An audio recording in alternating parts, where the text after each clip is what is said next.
That's going to be two big shows coming up here, and we got a lot of them. The summer concert season is right there. And you may say to yourself, well, you know what? I can't do all these shows. And you're right, because the ticket prices are just too much. And I think right now there's some confusion on, okay, who do we blame? Is it all Ticketmaster's fault? Is the band to blame? Is it the venue itself?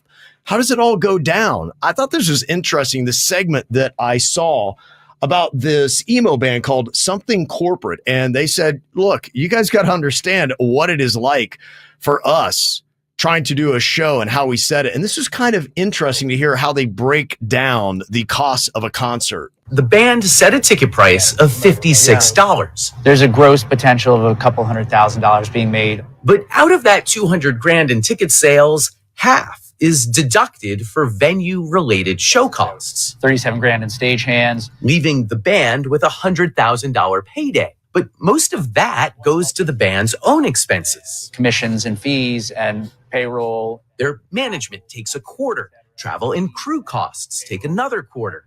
Meanwhile, that $56 ticket has had fees added, though artists don't get that money. So once you take away the venue show costs and the band's touring expenses, Something Corporate's actual profit from that $70 ticket is about $10.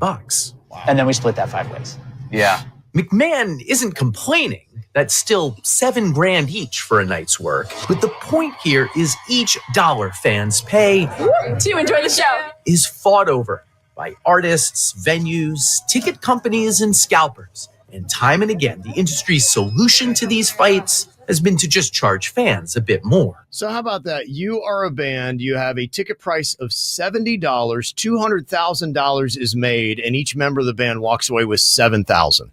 Look, man, from the local level all the way to the highest level, it is not an easy thing to make a buck on your own music. It's really not. Yeah. There are so many hands out trying to take money from you.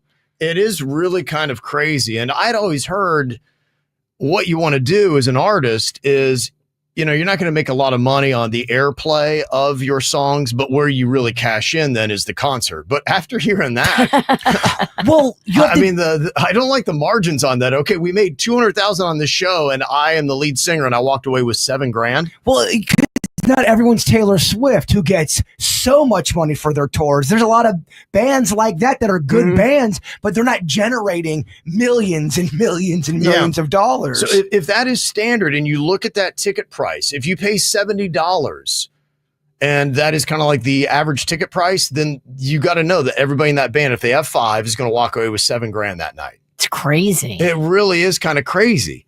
And you say, okay, well, what about making the music? Do they get any kind of money on that?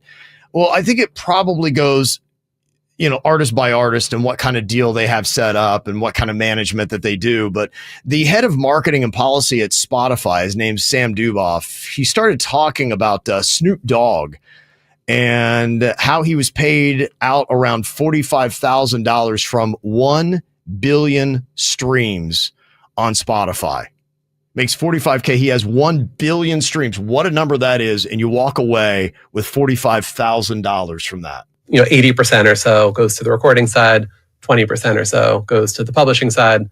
You probably know the wild world of publishing better than I do, but there's mechanical, there's performance. Right. For that song, I think it was Young, Wild, and Free by Snoop. You know, 80% of the 3 to 5 million goes to the recording side. Wiz Khalifa, Bruno Mars were on the track too. So, was there an advance someone's recouping? What are the splits there? Couldn't tell you. On the publishing side, that's, you know, around 20% of that payout. And on that song, there's 13 songwriters. Ooh, and so I don't know if there's samples, I don't know what else, but there's 13 writers on that song. You know, I think maybe Snoop was talking about like just the mechanical royalties. The overall payout, it's like 3 to 5 million for 1 billion streams. And that's the annoying thing, is that there doesn't need to be 13 writers on there. They're getting their name on there because they know they're going to get a payday. Yeah. Snoop can write his own song. These artists can write their own music, but ain't nothing for free, baby. Everyone's going, if you write a song, there's going to be somebody that walks in and goes, all right, Kevin, I'm going to change this to the word the, and guess what? I'm on your song. Yeah, really what you can learn from the head of marketing and policy at Spotify is you need to write, produce, and own your music 100%. because for 1 billion streams, if you don't, you'll make $45,000. If you do, you'll make upwards of $5 million. That's kind of a big difference in the paycheck, isn't it? Wow. Yeah. So I thought that's kind of fascinating. You look at like how the money breaks down in the music industry. Maybe they don't make as much as you think. Well, they don't. Yeah. Most people do not. Yeah. And then us as fans are like going, how are they broke? I don't get it, man. Well, that's how.